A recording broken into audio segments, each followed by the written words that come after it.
You're listening to the OCD Stories podcast, hosted by me, Stuart Ralph. The OCD Stories is a podcast dedicated to raising awareness and understanding around obsessive-compulsive symptoms. I do this through interviewing inspired therapists, psychologists, and people who have experienced OCD. Welcome to the OCD Stories. And welcome to episode 349.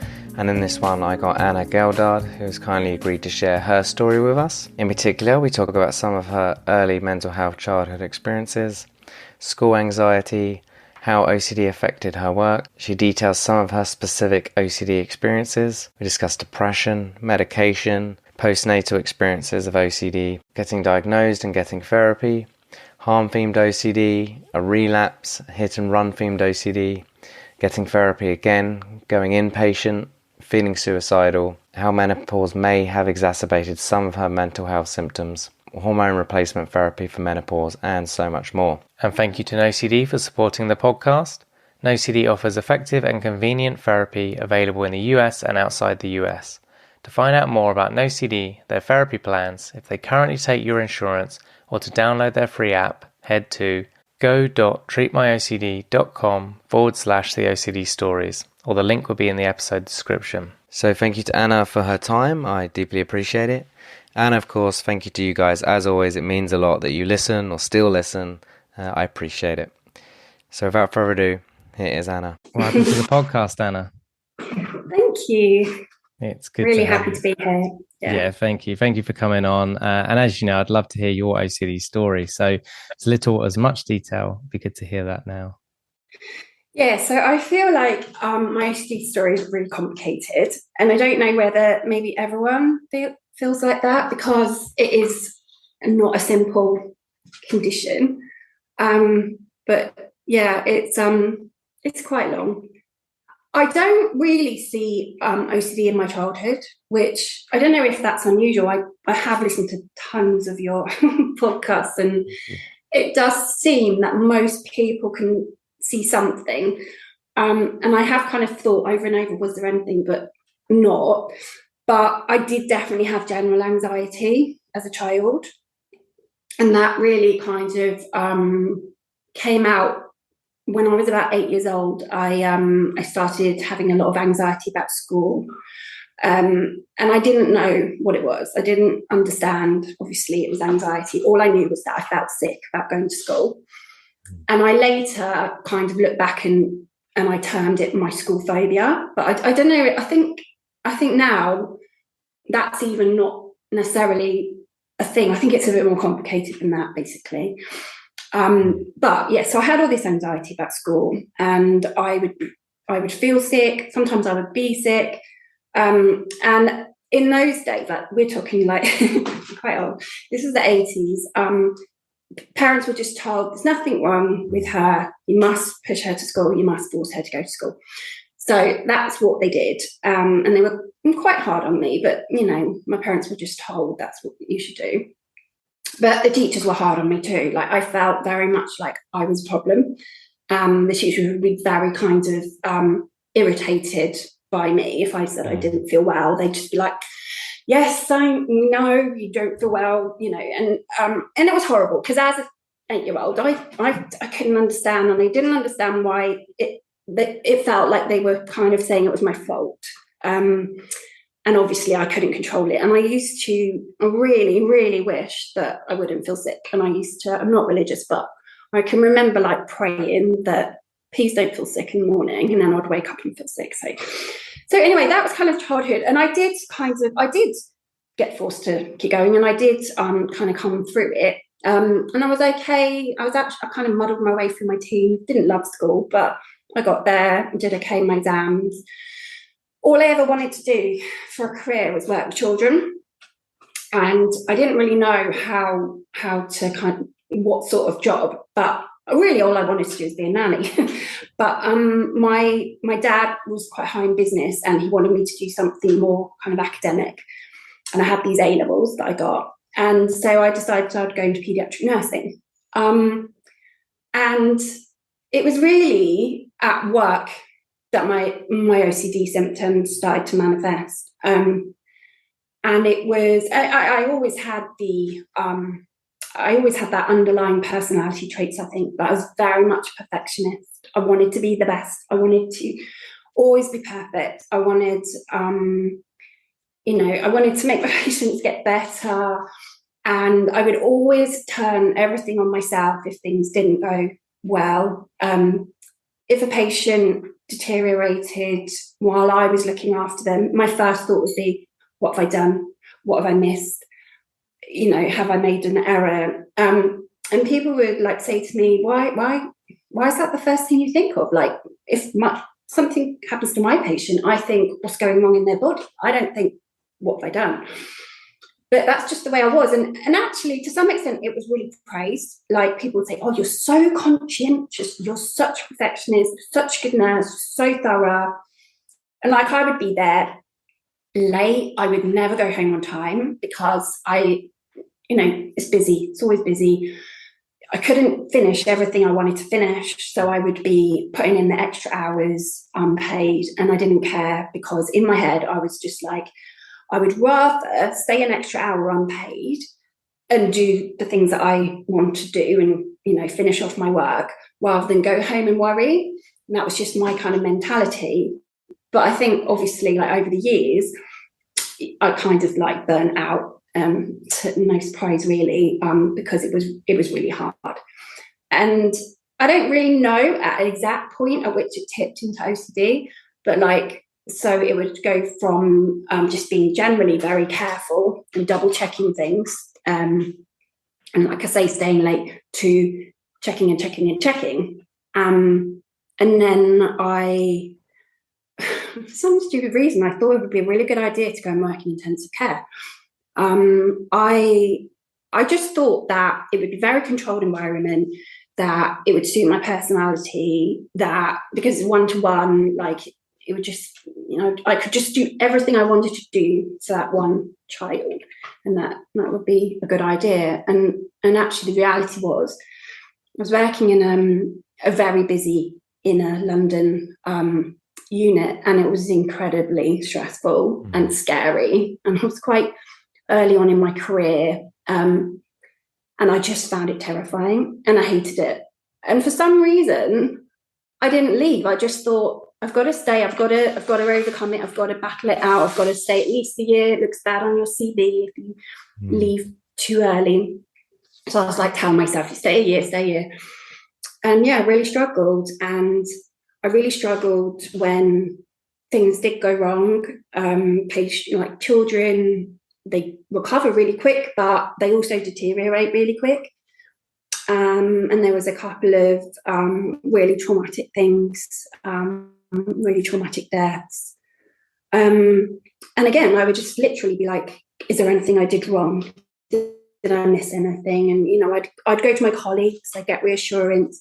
I'd go to the doctors. I would have to have a chat with the consultant and just say, look at my charts, like, is there anything I missed? And there would always be no. And actually, I don't nurse now.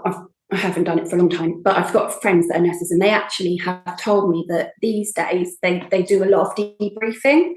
And so I've got a nurse, I've got a friend who's a nurse who works in A&E, and she said anything that's an upsetting situation or a child or something, they always have a proper debriefing. And I think that's probably something that would have really helped me. But anyway, so I kind of carried on this trajectory, and yeah, I started to do things that weren't normal.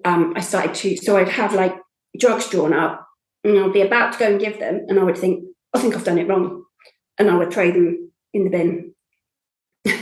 Wasted some medications, and there would be no reason other than a feeling of, I feel like it's wrong and I don't know why, and so I would go back and do it again, and then I would get the feeling again. And obviously there's only a certain amount you can do that. So I was kind of doing it a little bit, and kind of just managing through it. I would be calling work from home if I thought, oh, did I do such and such? I would, call work from home and be like, can you just check this for me? There was one time I called work, and I got this idea that I might have left a needle in a patient's bed.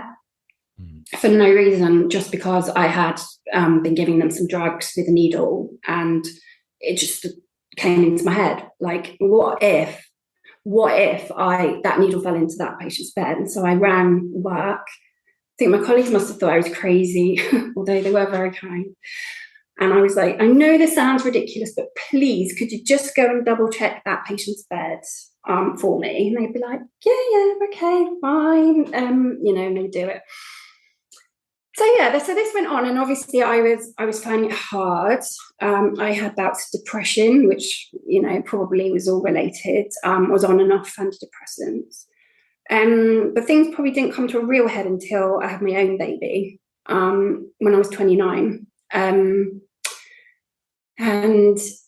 So it then went from work to home. Basically, I was really happy about being on maternity leave, because it was like, oh my gosh, I need to get break from this job that's so stressful, and I was really excited about having a year off. And then of course it just affected me at home, which it had in a mild way, like things like hair straighteners, iron on, am I going to cause a fire and someone's going to die, that sort of thing. But it was all quite mild at home. And then so I was so over the moon to be having this baby, so excited. I was great all for my pregnancy. I was so happy. And then day 3, I just felt like everything gone black. Really bad postnatal depression. And then obviously like kind of the intrusive thoughts were there as well. And mainly it was mainly about preventing harm, as in have I done something wrong? Like, have I left something that he might choke on? Or going and checking in the night, he's still breathing, all those things. Me and my husband would make up bottles for like the next 24 hours. So we'd like do a kind of fridge full of bottles, and I'd wake up 6 o'clock in the morning and think, I can't give him those bottles. I think I did it wrong. And I'd pour all the milk down the sink, and I had to do it all over again. And like I would hide that from him. I didn't want him to know that I was doing that, because I knew it wasn't normal. And then I did. So then I did have some thoughts about what if I hurt my baby. I can remember kind of having these kind of images of me putting a pillow over his face, and I was, of course, I didn't know I had OCD, so I was like, oh my god, this is my postnatal depression, and some women do hurt their babies, and I might hurt my baby. So I sought help, and actually, I was really lucky that no one ever said they thought there was a risk of anything, because I immediately was like, they're going to take my baby away, and no one ever, everyone just would say to me, oh look, he's a lovely healthy baby and you haven't hurt him yet, so what makes you think you're going to? Which was probably quite helpful, really, when I think about it, that I didn't have to go through that experience. But anyway, I saw a couple of different therapists. I kind of went from therapist to therapist, and none of them were very helpful. One of the therapists told me that when I had intrusive thoughts, I should get an inflatable hammer and pretend to be hammering on the thoughts, pretend to be hammering out the thoughts. Yeah. And when I later told my doctor about that, he was literally like, oh my god, that would have made you worse. So yeah, I didn't stay with her, and I didn't know what I needed, but I knew that I wasn't getting what I needed. And I can remember another therapist, and I remember I said to her one day, I've had this light bulb moment, and I don't know where it had come from, but I was like, I know that the reason why I'm scared of hurting my son, or having the images of hurting my son, is because I really, really, really don't want to. And I kind of had that kind of click in my head that this was coming from not wanting to do it, really not wanting to do it, and just being so scared of causing harm, and it being, my fault. And she didn't say anything, really. And later, when I found an OCD therapist and I told him about that, and he said to me, it's a real shame that she didn't say at that point, well, that sounds like OCD, because I think I was definitely diagnosable by that point. And it only really, so I only actually got diagnosed. So I then went back to work, struggling still. I changed roles to something really less stressful. I was doing a clinic, just a preoperative clinic. So it was well kids coming in that were going to be having surgery, and I was like preparing them for their surgery. But actually, even that, I struggled because I was in Great Ormond Street. So the children had very complicated illnesses and histories. Their notes would be massive. And it was, you know, it was just, I would be worrying about things that actually weren't my responsibility. So I'd be worrying about if their blood tests were abnormal. I'd be thinking, oh my God, what if they go to surgery and no one's noticed that they've got low HB or whatever? And actually that's the anaesthetist's job. But, you know, I'd be just taking on responsibility for everything. So yeah, even in the clinic, I struggled. And it all came to head, basically, we were trying for a second baby and I had a miscarriage. And it was really early, but I think it was just that final straw that broke the camel's back. And I just fell apart, I completely fell apart. And I'd gone back to work, that's what you do. And it was in the evening and I didn't have any patients left to see. I was just doing paperwork and I just thought to myself, I can't do this anymore. I just cannot do this. This is going to kill me. And I walked out, and that was 2008, and I never went back. So that was the end of my nursing career. And I called in sick, and then my notice period, I was off sick. And at that point, things just really caved in completely. I started getting these thoughts. So I was at home, obviously sick with this baby. Well, I suppose he was about 18 months by then. I started getting general thoughts about hurting babies. Like I started thinking, what if like I take him to a cafe and then I hurt someone else's baby? Like what if I, if I was just like, what if I strangle someone's baby when I'm out? And I was getting really frightened, and I suppose I must have forgotten that I'd had this idea that this was coming from not wanting to do it. But, you know, I was maybe just too unwell by that point. And I just started to refuse to go out, basically. I didn't want to go out, didn't want to go anywhere near anyone else's baby, just about managing with my own. And then a really lovely perinatal psychiatrist, I was very lucky because we were in London. I don't think they exist too far everywhere anyway. But I'd been referred to a perinatal psychiatrist to talk about having a second baby because I had such bad postnatal depression. And she said to me, I was describing all these feelings, and she said to me, this sounds like OCD. So yeah, the perinatal psychiatrist referred me to an OCD specialist, and I saw him privately. And he told me to get this book about OCD, which was Overcoming OCD by David Veal and Rob Wilson. And I got this book while I was waiting for the appointment, and it was life-changing, which I think everyone says when they realise what it is, and you read it and you think, oh my gosh, I'm not a psychopath, I'm not a danger to society, I'm not going to kill any babies, I'm just scared to to hurt someone, and I'm trying ridiculously hard not to hurt anyone. And yeah, that was amazing. And there was little things in the book that were just so reassuring. And then I went for the appointment, and yeah, he properly diagnosed me and referred me for well, he called it CBT. I know everyone kind of calls it ERP now, but it was the same thing. And I saw a therapist privately then, and we did ERP. And I think a lot of me getting better was just realizing what it was, and that it didn't mean anything. The thoughts didn't mean anything. But yeah, I just slowly improved. I saw him for 18 months, but a lot of that was not wanting to let go kind of thing. And just being scared that, I would go backwards. I felt like that for quite a long time. And during that time, I actually found I was pregnant with our second baby. And that was a real focus as well, I think. And I wanted this baby so much, even though I'd had all these postnatal issues. And I was obviously anxious about it happening again. But I still really, really wanted another baby. And all I wanted to do at that point was be a mum at home. So we moved out of London. We moved down here to Somerset. Because my husband's got family down here, but also because it meant we could afford for me not to work. I could just be a mum at home. And even though I didn't know a single soul here, in fact, we'd never even been here before, I was just so much happier.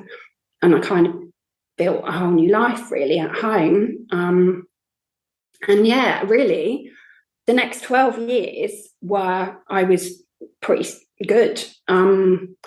I was on an SSRI, but I was on a low dose. I never said I didn't have OCD. Like, I would always say I've got OCD, but it was really low level. It was really manageable. It would be things like, sometimes like I would fill up my kid's water bottle for school and I'd be like, oh my God, did I accidentally put some bleach? Why?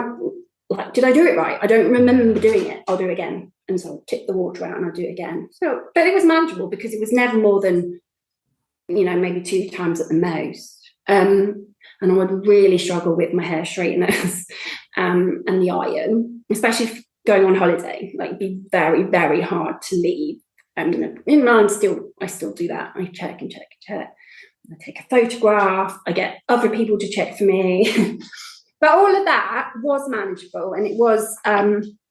It definitely didn't affect my kind of daily living. And I never thought for one single minute that I would ever be that bad again with OCD. Like, I just thought that was something that happened to me, and I'm over it. And I knew what to do if those thoughts came back and all those things. And then basically life just kind of got a bit stressful around 2018. My daughter, so I've got 3. I went on to have another baby as well. And after my 2 daughters didn't suffer at all postnatally, which was amazing, but they had supported me to stay on my SSRI throughout pregnancy and breastfeeding, which was really good, and really, really positive. It was a completely different experience. And then, when my second daughter was about 8, she started to struggle at school. And it was literally like history repeating itself. And I was never going to approach it in the same way it was approached with me, because I felt like it had caused so much trauma. And so I immediately kind of went into school and I was like, she's struggling. She's not wanting to come to school. She's really finding her writing. She was really struggling with her writing. She had a lot of sensory issues. Like, she would be really upset about her socks in the morning, like the seam of her socks. And I sort of mentioned this to school, and they did try, but nothing really was done that really made any difference to her. And so we explored things privately, and we saw someone, and ultimately she was diagnosed with autism. And at that point I thought, amazing, now school are going to help. They're going to put in lots of help for her, and she might be able to have a teaching assistant and all these things. And actually the reality was, it didn't make any difference at all. All they could see was a girl that was holding it together at school, because I don't know if you know much about autism, but girls quite often mask. Yeah. And they quite often kind of hide how much they're struggling. Not just girls, but I think it's more of a girl thing. Yeah, it's harder to detect in girls. Yeah, much harder. And she was very much that kind of masking girl. And like, sometimes she would refuse to go to school and I'd take her in late. I'd never force her to go to school. I always said I would keep her at home. I'd encouraged her. I really wanted her to go to school, but I never forced her. So some days she would go in late, and the teacher would tell me that she would come bursting into the classroom like, "Hi, I'm here," or singing. And they were like, she's so happy. She's so, she's so fine at school, that's the term, fine at school, and they just couldn't see it. And so it was very frustrating. We applied for an EHCP, which is like you apply to the council to get special needs funding, and it was really, really hard. We were refused. We basically had to go to tribunal. And in the meantime, her refusing to go to school was getting more and more frequent, until the point where I couldn't do it anymore. I think there was a day where she was physically shaking to go through the school gate, and I thought, that's it, we're going home, and I'm going to have to homeschool her. And I would have never have wanted to homeschool. It wasn't what felt right for our family, but I just couldn't do it anymore.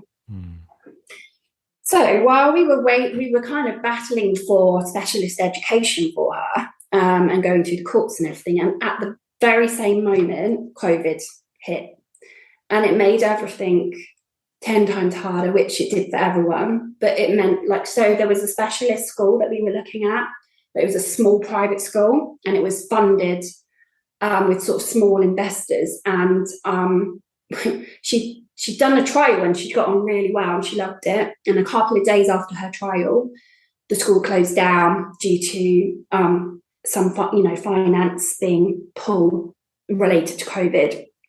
And this school had been there for 35 years, and I was like, I couldn't believe it. I was just, oh my God, this was our kind of, this was going to be our one hope. And so that was hard. And the COVID whole thing itself definitely presented some issues for me, because I was like, so my worst fear has always been, I do something and someone dies, or I hurt someone and they die. And so suddenly it was like there was a way that could happen quite easily. And I was like, if I get COVID and I give it to someone and they die, that's my fault. And this was really started to be a problem for me. I was very scared. I wanted to help. There was like requests for people that could sew to make scrubs and all those things, and I really wanted to do that because I couldn't sew. But then I was like, what if I've got COVID and I don't know yet, and I pass it on? And I think people didn't know then how it, that it was mainly passed through the air, because there was this concern about stuff, being passed from an item. So I'd be frightened to post things, basically. I'd made all these things and I put them in quarantine for like a week and all that. And it was really hard. And I was really scared. And so this was all going on simultaneously. And then I did get COVID, and I got it quite early on. It was my son brought it home from school. And it was the November 2020. So before vaccines and stuff. And I was really unwell, but I was really frightened. I was never frightened about me getting it myself or what would happen to me, but I was always frightened about who I was going to give it to and what would happen to them. And I was particularly frightened about my husband, because he's a little bit older than me, and he's always had like a weak chest. He gets a lot of chest infections, and I was just so frightened. And I just kept thinking, I'm going to give it to him, and he's going to die. And so I refused to come out of the bedroom for an entire 12 days. I did not cross the, luckily we've got a bathroom in our bedroom. I did not cross the line. And I managed to get through it. And I actually haven't killed anyone. I'd been with a couple of people in the days before I realised I had it. And I told them straight away, and they went into quarantine and all those things that we did at the start. So I was like, oh, okay, it's fine. No one got it from me and died. But I didn't fully recover from COVID itself, which I hadn't kind of planned for. It was always about the kind of social implications rather than the actual illness. And I physically was okay, but I was just mentally not okay. And I knew that I was a bit low, not like really bad, but just low mood. And it was coming up to Christmas, and I had this out of the blue quite bad OCD episode where I had broken some glass so I had Christmas presents on the table, and there was a pile of Lego that was going to my friend's kids, and I'd broken some glass near it, but it was sealed. It was in boxes, and Lego inside the boxes. I know it's in plastic bags, but I just couldn't get my head around the fear that what if, I was just, what if some glass got into the box? And I knew that didn't logically make any sense, but I just couldn't get past it. And I knew that, I'd done all the therapy. I knew that I had to ignore those feelings and post the Lego anyway, and I just couldn't. And I can remember saying to myself, been through a really stressful time, just do what you need to do to reduce your anxiety. Just, let's go out and buy a whole new set of Lego, which I did. And I was like, you're not going to worry too much about it. We're just going to do what, and I obviously did the kind of wrong things. And I knew that, but, that was just what felt I needed to do. And then it was Christmas Eve, and I was driving. And I was driving over a blind hill. And as I went over the top of the hill, there was no pavement. We live countryside. There was no pavement, and there was a man on the grass verge with his dog. And it was just that, I hadn't seen him from far back. It just was a sudden kind of, it's a man there. He's not on the pavement. And as soon as I drove past him, I thought, did I knock him over? And I was like, I know what this is. I know this is OCD, and I'm not going to drive back. I am not going to drive back. And I didn't drive back. But by the time I got home, I was just in a complete state, and I was just so upset. And Christmas was awful. I just couldn't get out of my head that, I might have, and I couldn't remember knocking him over, but I couldn't remember not knocking him over. And it was just awful. I couldn't eat, couldn't sleep. It was horrible. And I got to about a week, and I decided to call the police. And I called the police, and I just said, obviously you feel really stupid. I'm sure there's lots of people with OCD that have done things that is embarrassing and ridiculous, but you do it anyway. And I kind of said, I know this sounds really silly, but I was driving on this road, and afterwards I was just not sure, and I just thought it would be best to just double check whether any accidents were reported, any incidents were reported. And the policeman I actually got was really nice, which was surprising because I thought they'd be like, this is a bit weird. But he was like, it's always best to check, no problem. And he looked it all up, and he was like, nothing's been reported on that stretch of road for 2 years. And so I was like, oh, wow. Immediately kind of anxiety gone. And then, of course, it happened again and again. And I really started to struggle with my driving. And I knew that I was back in that place. And I knew that also my OCD was bad again. And I was really low as well. I was very depressed. So I decided to get back in touch with my old therapist, who I hadn't seen for 12 years or whatever. And because of COVID going on, obviously he was doing sessions on Zoom, which was, lucky because he was in London.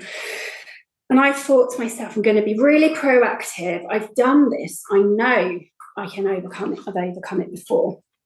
I know that all I have to do is what my therapist says, and I will be fine. And I was really kind of positive that this would be a few sessions and I would have it kind of under control. And in the meantime, I also saw a psychiatrist, and he put me up on my antidepressants. And basically, I just got worse and worse and spiraled down. And it was really frustrating because I was like, but I'm doing the therapy, I'm doing the ERP, but it just didn't seem to be working. And I think what the problem was that I was so depressed. I think I couldn't probably fully engage on the level that I thought I was, maybe. It just wasn't getting better. I was getting worse. And it went from driving to just general stuff. We live near a big river, and I'm there. I'm walking by there most days, walking the dog. And every time I would see a child or a baby by the river, I would think I'd push them in the river as soon as I'd gone past. There was one day there was a man walking down the street, and he was holding a newborn baby, and he didn't have like a carrier or anything. He was just holding this baby, and the baby was so small, looked like about a week old. And I just thought, I think because the baby was just so vulnerable looking, because it wasn't in a carrier, I just immediately, after I'd gone past, thought, I think I might have strangled that baby.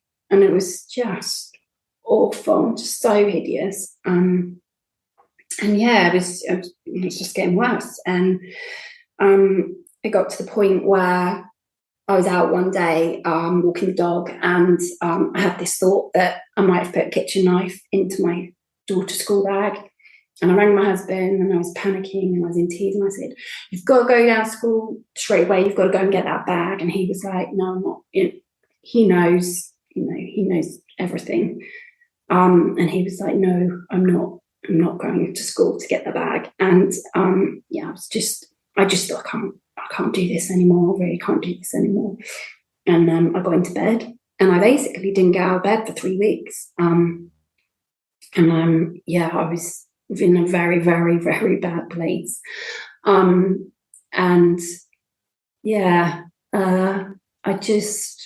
was awful, really awful. I've never had anything like that where I was just so depressed, like so depressed. And in the end, I saw a couple of different psychiatrists on video, and I kept swapping because I felt like I wasn't getting anyone that was specialised enough in OCD. And then finally, my psychiatrist wanted to bring me into hospital. And we had private healthcare through my husband's job. So he brought me into private hospital in London. And I was there 4 weeks. And it was horrendous. I was suicidal by that point. I just didn't want to live. I just felt so low, like I can't explain it. I didn't even know it was possible to feel that low. And I know that I couldn't have gone on feeling like that for very long. It did feel like this, I can't live with this. It's just awful. And every morning I would wake up thinking, well, maybe I'll feel a bit better today. And every morning I would just be exactly the same. And they were giving me more and more drugs. So by that point, I was on 2 different antidepressants, an antipsychotic, benzodiazepines, sleeping pills, and I was just not getting better. And they didn't. I mean, I've heard people saying this before about when you end up in a psychiatric ward, but they didn't understand OCD. They didn't know anything about OCD. Mm-hmm. My consultant obviously did, and he would come in and see me. But between those times, no one knew anything about OCD.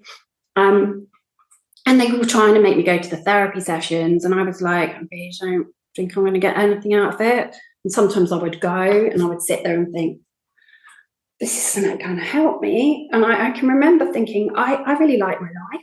I love my husband. I've got 3 amazing kids. I'm really happy with my life. I don't know why I'm feeling like this. And I can remember kind of sitting in the therapy and saying that, and basically saying, there's nothing wrong with my life. So I don't really know why I'm here, and I've got nothing to say. And they'd be like, well, that's not obviously true because you wouldn't be here. But I was like, but I honestly, I don't feel like, I just feel like this is a physical thing in my brain. Like this is something wrong in my brain. This is chemical. This is, I like my life. There's nothing wrong in my life. And anyway, I was discharged and I wasn't really any better. It was just the insurance runs out and you get sent home. And I was better than I was. So, but I got to the point where I was just not good or bad. So I was like, I wouldn't say I was so depressed anymore. Wasn't that really depressed? But I wasn't happy or good either. I was very kind of that numb feeling that I know people describe where you're just nothing. And I can remember saying to my friends, I can't remember the last time I felt happy, and I don't think I'll ever feel that feeling again in my life. I just can't imagine it. I can't imagine that emotion. And yeah, I was like that for quite a long time, but I was functional. My OCD had quietened down, definitely. And I don't know whether that was because perhaps I was less depressed, or maybe it was because I was doing the therapy. So I had another new therapist when I came out of hospital. My consultant wanted me to do compassion therapy.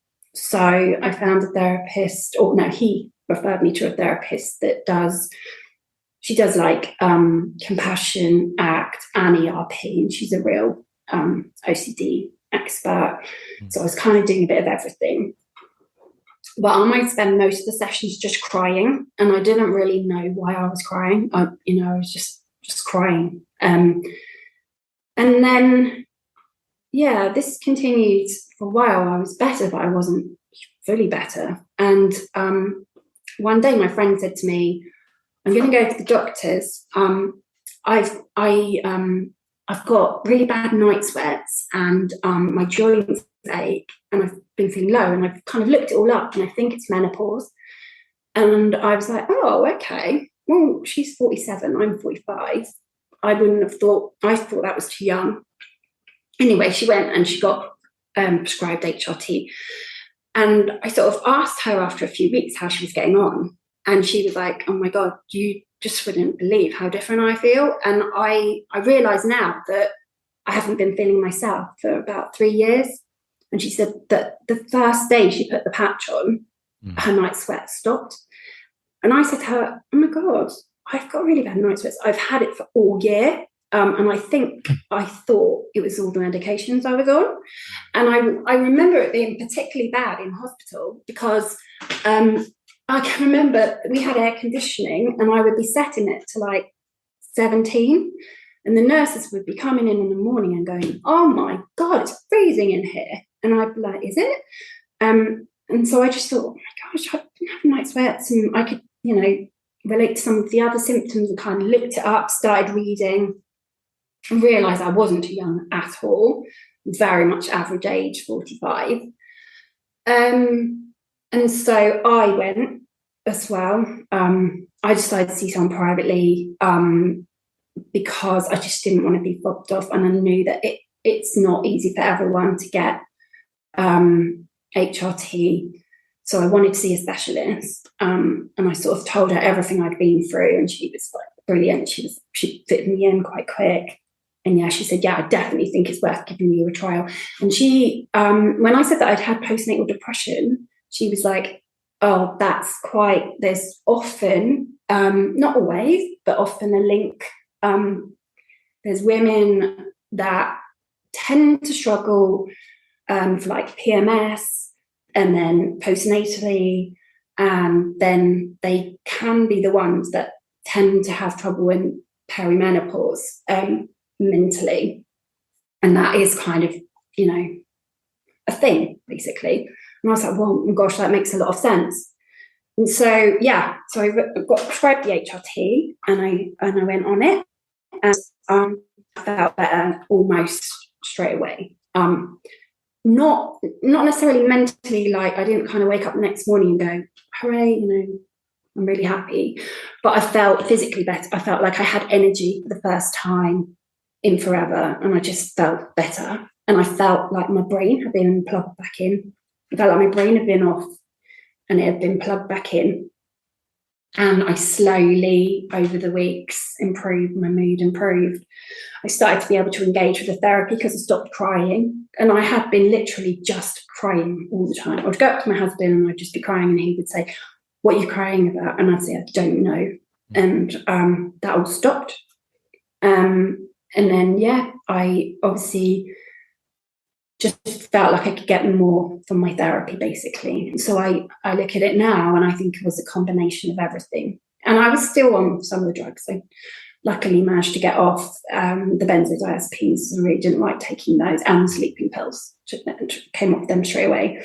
But I was still on the 2 antidepressants and antipsychotic, and I still am. So I don't, I can't say what's what, but all I know is that the combination of everything, I started to improve, and I went from strength to strength, basically. And that was almost coming up to a year now.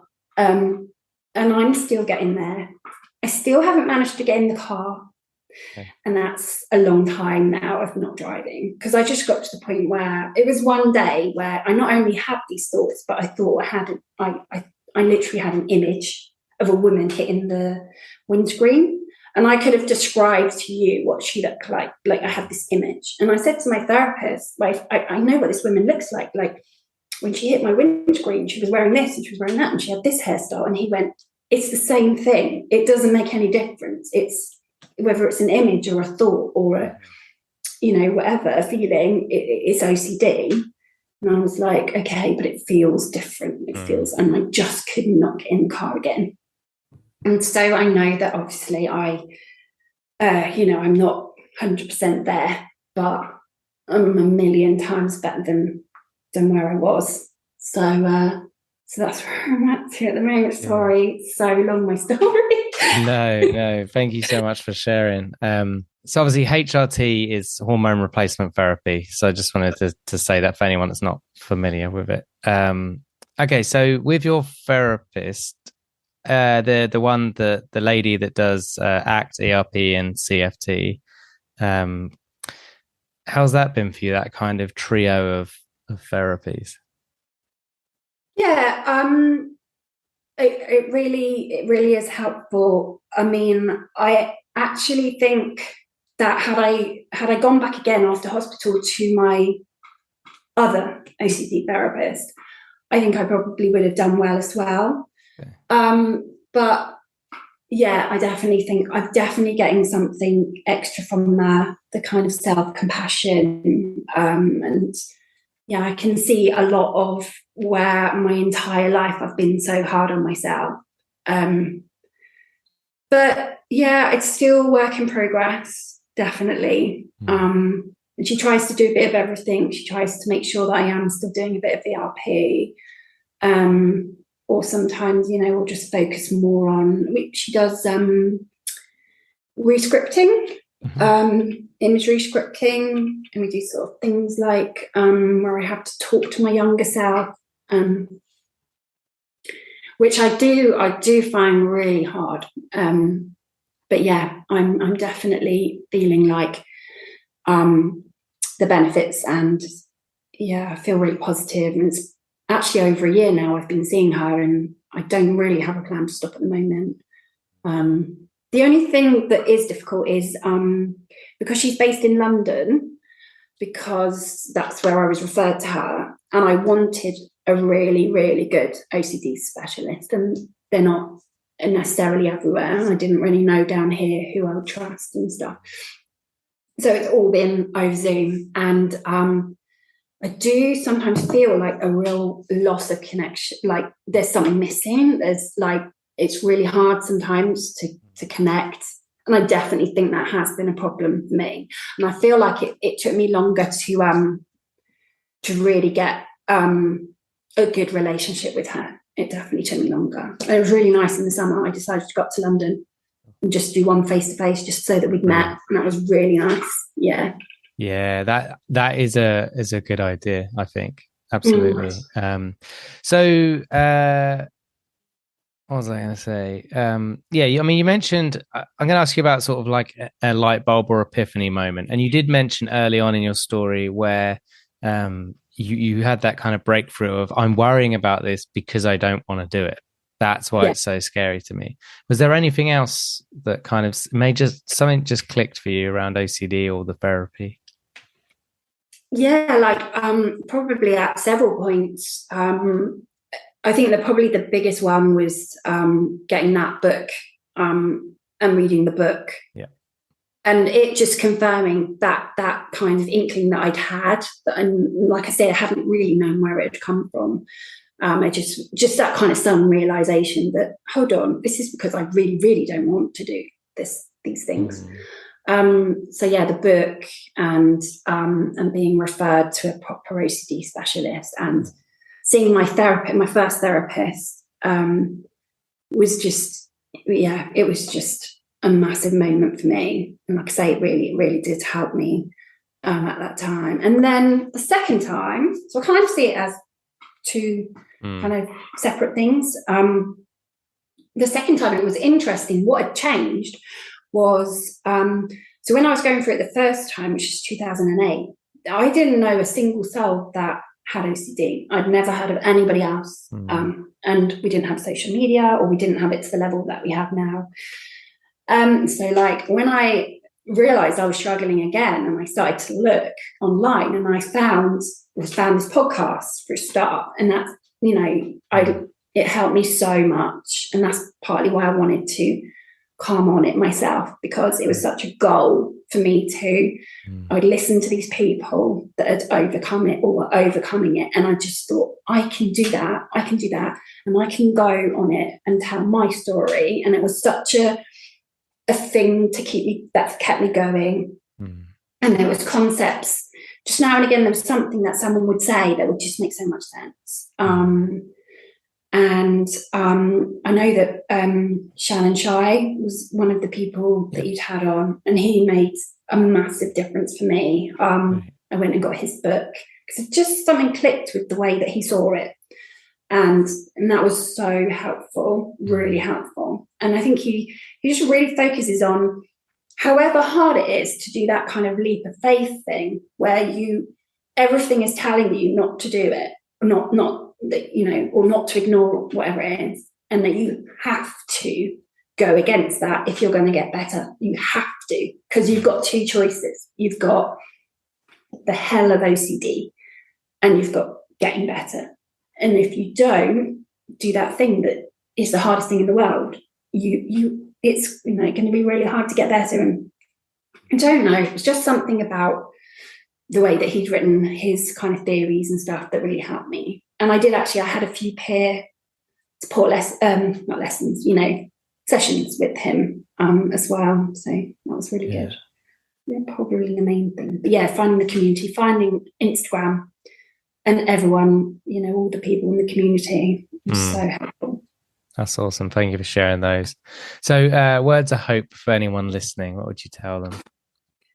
I mean, I would just say, like, if I can get better, then anyone can, because I was very, very, very sick, and I could not see any hope at certain points when I was in hospital, and that was very bad. And if I managed to get better, like, anyone can get better. Like, you really can get better from OCD. And I know that the ERP doesn't necessarily work for everyone, or, you know, some people struggle with it more and stuff, but I just think that there is a way for everyone to get better, if it's, you know, looking for something like the compassion and those other things on top of the ERP.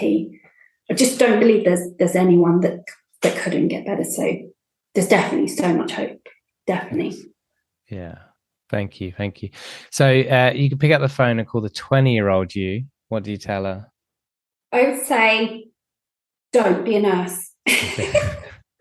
Because, and I know that my OCD probably would have manifested in whatever I'd chosen to do, but I can't help but feeling, and I do feel it, that I maybe wouldn't have suffered quite so painfully if I hadn't have had certain really traumatic experiences. I sometimes think I did really enjoy it. I loved it, especially at the start. I remember thinking, I'm so lucky to do something I really love.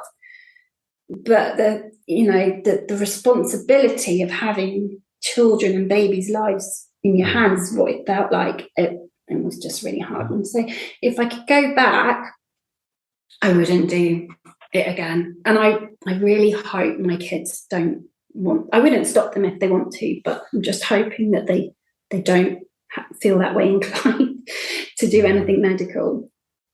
Yeah, it's a valid point. So as a therapist, I have supervision and I have my own therapy. Both things help me deal with stuff that comes up that's tough to hear, you know, from clients and stuff.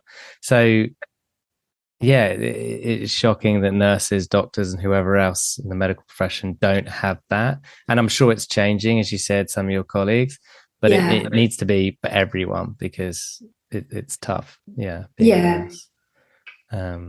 do wonder now whether, because and people say to me quite a lot, would you ever go back? Do you ever miss it? And I always say no. 100% I wouldn't go back. Even though, like I say, I did really love it at the start. I just would not go back. But if I was doing it now, whether things would have been different, whether I would have had that more support, because it definitely felt then like you were expected to just get on with it. And, just, that was just how it was. That was part of the job, and you just go on with it. Last question then is, you've got a billboard in Somerset now. What do you want written on that billboard? So I was thinking about this because I knew you asked it. There was something I saw. It was actually not OCD related, but there was a quote that I saw, and I was really we were really going through it with the court battle to get my daughter specialist education. And I saw this thing, can't remember, on Instagram or somewhere, and it was just, one day your story will be someone else's survival guide. And it just helped me so much. It just gave me that thing of, we will get through this, we will do this. And then when we've done it, we'll be able to help other people. And I have gone on to do that. My daughter's in a wonderful school, and I've supported so many people that have come to me and said, we're going through the same thing, or people have put me in touch with them because they know that we experienced it. And I have been able to, right from start to finish, so their kids are now in brilliant schools as well, been able to help them. And that's part of the reason why I wanted to come on today, was just because if there's something's good that can come out of, such difficult things, then that's so positive to always kind of focus on. Yeah, absolutely. And lastly, anything else you wish you could have said or shared today? No, I feel like I have literally waffled on and on and on, and I hope I haven't kind of made it too complicated and hard to follow. But no, I really don't. Thank you so much for the opportunity, because I just really wanted to have that kind of platform, really, to be able to just say, like, if you're struggling and you are maybe a woman of a certain, like, not even necessarily a certain age, but like definitely over 40, just think about it, just ask about it, just look at whether it could be a factor. Because I was in hospital 4 weeks, and I saw 3 consultant psychiatrists, and I saw a whole load of other doctors, and not one single person ever said anything to me about hormones, or you're perimenopausal, you're 45. Most women are perimenopausal by 45. I just had no idea.